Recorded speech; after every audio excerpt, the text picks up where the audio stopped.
আজি বাৰু সৰগত কম সভা বহিছেনে? জ্যোতিপ্ৰসাদ হৈছে সভাপতি, সম্পাদক বিষ্ণুপ্ৰসাদ ৰাভা, জয়ন্ত হাজৰিকাই দিছে আদৰণি ভাষণ। সৌৱা খগেন মহন্ত আৰু অৰ্চনা মহন্তও বহি আছে নিৰলে। দেখিছোঁ আগৰ শাৰীত প্ৰতিমা বৰুৱা বাইদেউ দীপালী বৰঠাকুৰৰ সৈতে বহি আছে।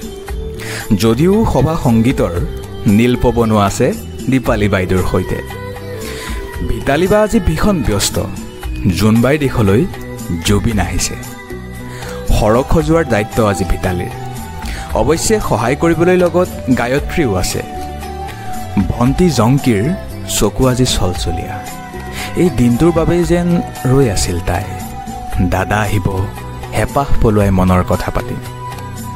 এচুকত জুবিনদালৈ চাই আছে ৰাজীৱ শদিয়াই। মুঠতে সৰগৰ অসম্ভৱন আজি বিশাল সভাৰ আয়োজন।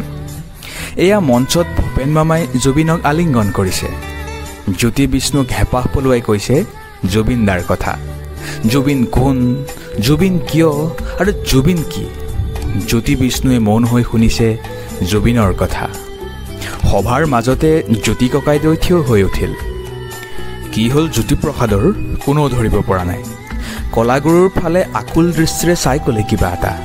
সকলো বুজি এইবাৰ বিষ্ণুপ্ৰসাদ ৰাভাই এক প্ৰকাৰৰ কাৰা নিৰ্দেশ দিলে জুবিনক। আজিৰ সভাত বেলেগ গীত নহ'ব, কেৱল মায়াবিনী চলিব। সৰগত এতিয়া মায়াবিনীৰ গুঞ্জন, কেৱল মায়াবিনী। মায়াবিনী ৰাতিৰ বুকুত দেখা পালো